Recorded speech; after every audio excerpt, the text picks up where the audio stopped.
ma tàmbaleeti te wax la feeti te xam le feeti njëriñu màggal. Sëriñ Tuubaa Cheikhul Xadim digal na mboolem murid yi ñu tënku lool ci ay teggin wax ni sax ay teggin mënul ñàkk ci dundug jullit bi rawatina murid bi.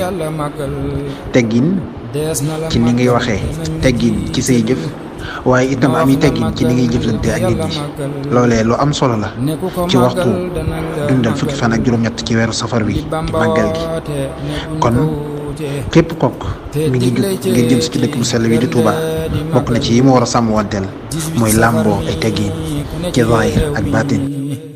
nga xam ne moom mi rekk di magal, Itaali xam na, Faranse xam na, Almaañ xam na, lii moo di magal. waroon na kon tey ñuy gonta kay xëy di dajaloo kay waxtaani magal.